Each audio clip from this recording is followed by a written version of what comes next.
I have a question for you both. Ooh, I have an answer. 42. Interesting, interesting. I was going to say, what are the stakes of a story if your main character's name is Stacy and she's entered into a stake making competition for a bunch of vampires, but she secretly wants to stake one of them? Whose mom is it?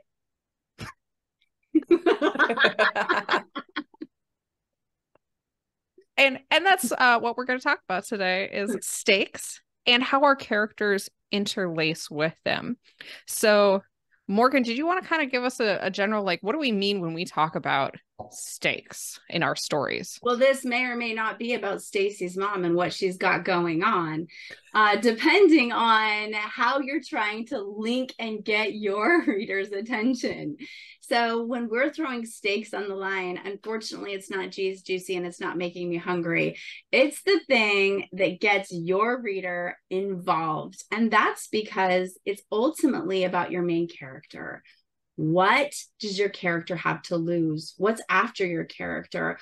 What could they gain or lose? What is on the line for them at the most basic level? And the more your character is invested about that, and the more we as readers appreciate that investment, the more excited we are to dive into your pages. That's a great way to put it. Yeah. So how does a writer figure this out? Yeah, I think the biggest thing is something like Morgan said. When I was a beginning writer, people tended to talk to me about stakes in terms of, oh, this is big stakes or small stakes. And to me, that's actually wasn't the best framing for me because it doesn't matter if your story is so big stakes might be like the world might blow up, the survival of the human race, things like that. Small stakes people might associate with getting a date for prom, cooking the perfect steak, whatever it might be. Creating the best vampire steak. Yeah. So that distracting the vampires with your perfectly cooked steak so that you can stake them. Stake them, yes. It's Halloween. Yeah. That's a mid-level stake because your life might be on the line if you mess that one up, right? That's the stakes. You could die. But to me, like, you can have a compelling story. It doesn't matter if your stakes are small or large. You can have a compelling story either way. And Teresa, Morgan, and I were talking about, actually, it's almost more difficult to have a compelling story that has really big stakes in it. Mm-hmm. Teresa, you want to talk about why? Because and you had the perfect example for this. Yeah, so I was talking about Hunger Games. So the first Hunger Games book is about Katniss and Peeta, and they compete in the Hunger Games for District 12 to basically survive the Hunger Games. And if they win, they get all the food and money and everything else. So they're competing with other children. Die. Yeah, pretty much. Yeah. So they're competing with other children in a televised, almost gladiator, fight to the death, thing. And that book is excellent. The movie was very, very good. And you know what the stakes are? What are the stakes? Them dying. Yeah, they die or they don't die.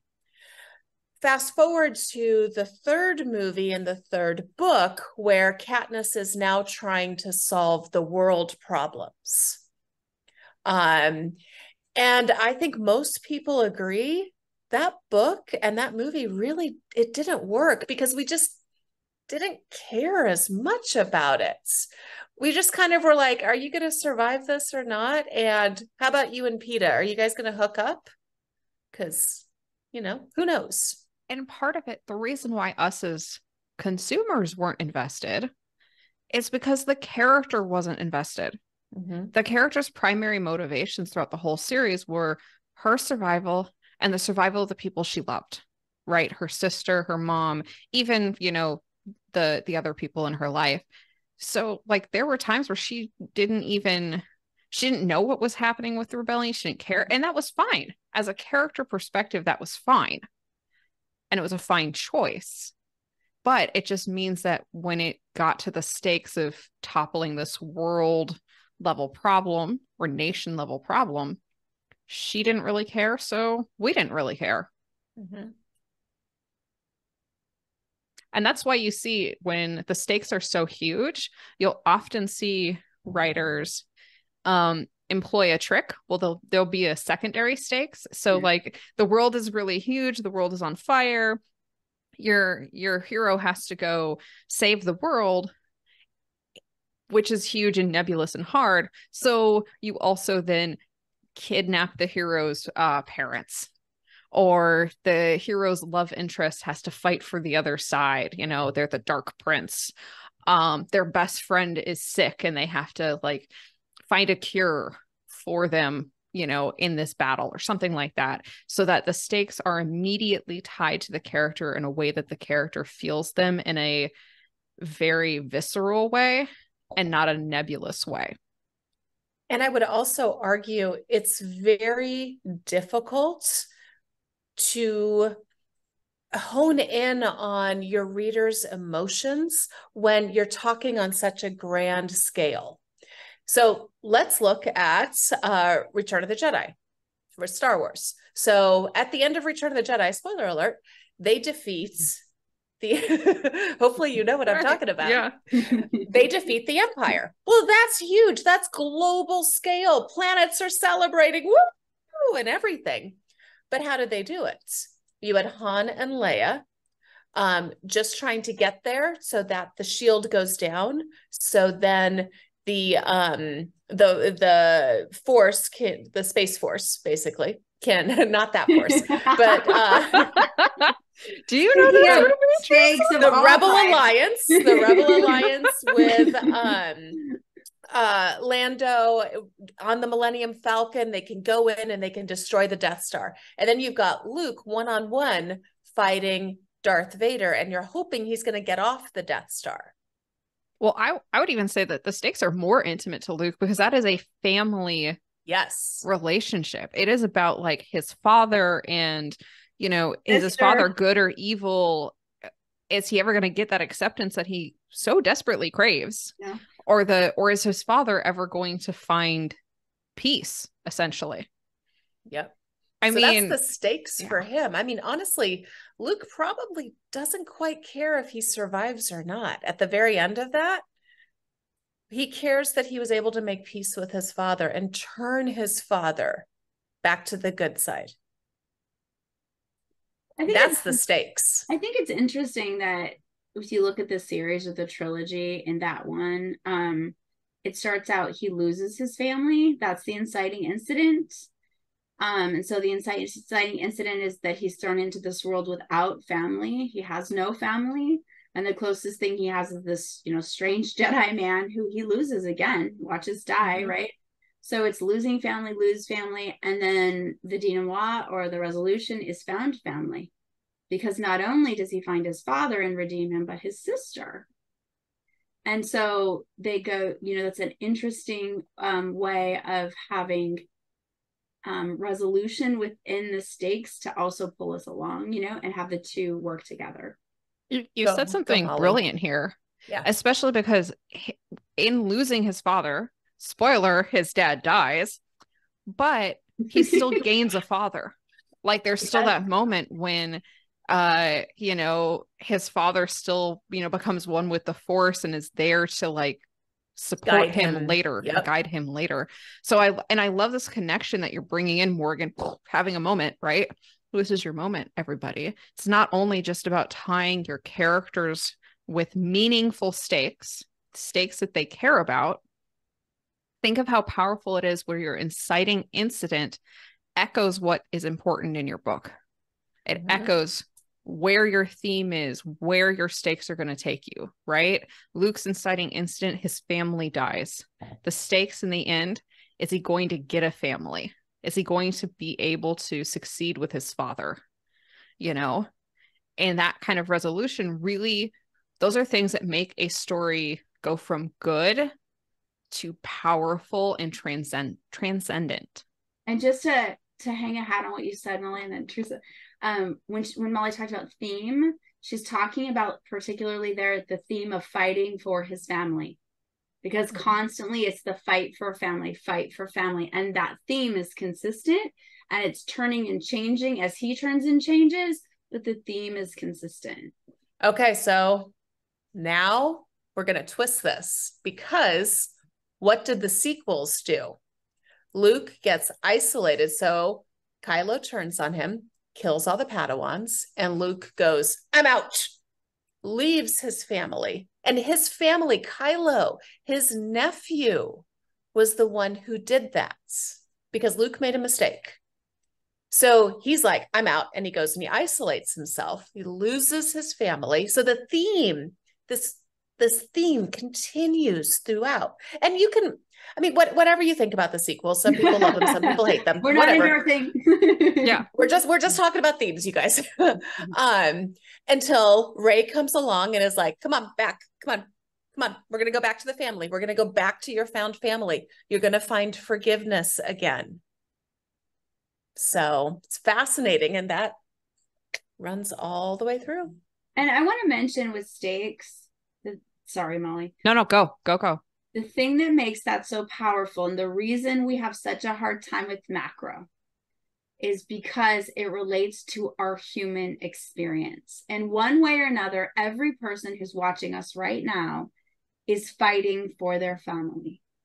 And whether that means you have a sick grandparent that you're taking care of, that you're constantly worried about, or whether that's you're fighting with your son, or you're, whatever that looks like, or fighting to keep a roof over your head because of inflation, whatever that looks like, we all know what it means to try to fight for our family. The greater theme on top of that is the fight to belong. Mm-hmm. Mm-hmm. To feel loved and connected. Yeah. Whether it's found family, you find your belonging in nature, you find, there's other play themes off of there. Sorry. No. So we're tripping over something when we're talking about stakes, and that's relatability. So it is relatable for me to worry about keeping a roof over my head due to inflation. It is relatable for me to have gotten into a huge fight with my son, and he goes storming out, and it's raining, and now I'm worried that he's going to get into a car accident. My sons are fine, by the way. But it's like, it's relatable. All like, yeah, this is totally relatable. Solving world problems is not relatable. It's not. I don't know of anybody that solved world problems. People make attempts at it. People move the needle a little bit. And, a lot of times we call them heroes, but nobody solves it. Yeah. And that doesn't mean you can't have characters who tackle big problems and solve big problems or things with big stakes. You can absolutely do that, right? There's so many books that do that. But it's just saying, how do you tie that into a relatable human experience for your reader? I was reading somewhere. Oh, sorry. No, go finish. We're all so excited with this one. Yeah. I was reading somewhere that Spider-Man is by far the biggest selling superhero, right? By far. And as you were saying that, Molly, it just hit me. Why? Because he's super relatable. Saving the world. There's more invested in a very relatable, heart-wrenching backstory. And it reminds me of the importance of Save the Cat. And so many, I loved this. I don't know if you ever remember the HBO show Spartacus, but it starts out with him like underneath the arena, chained up and like stuff dripping on his head. And in that moment, you just feel for this character in a way.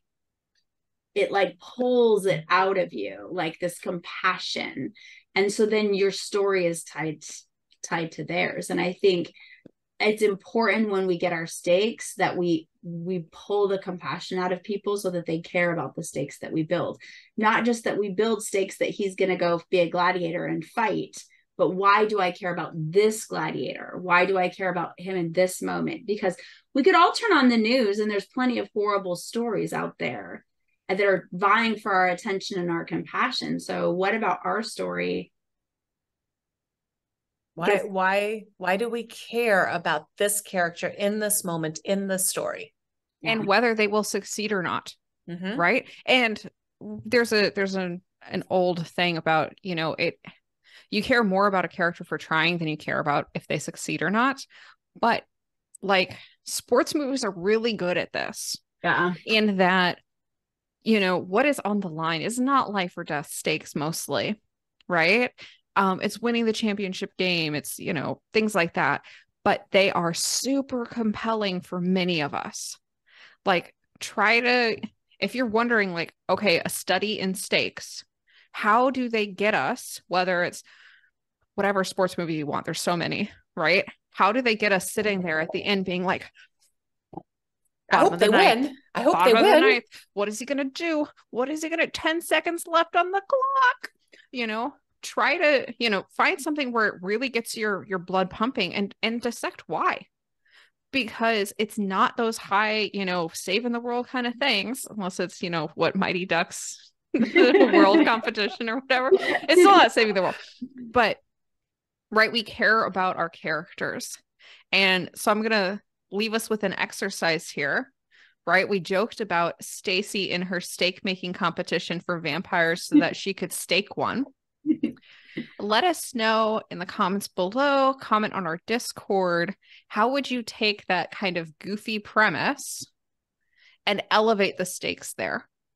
What kind of theme would you tie into it? What kind of inciting incident would you give Stacy? Like, how would you go and take that goofy premise that could still be humorous if you wrote it as a story and really make relatable stakes and elevated stakes that would draw somebody in? So we look forward. We look forward to hearing what you have to say. That'd be fun. And her name is Stacy, not Buffy. Yeah, Stacy. And she is somebody, she has a mom. Yeah, she does. And have her a mom has it going on. Come on. If you work that into the story, extra bonus points. You'll get a shout out here, definitely. Yeah, you will. You will. So I love it. Like free flowing creativity. all right. Anything else? Should they go right? I should go right. They should go right. Yeah. We'll see you around. Take care.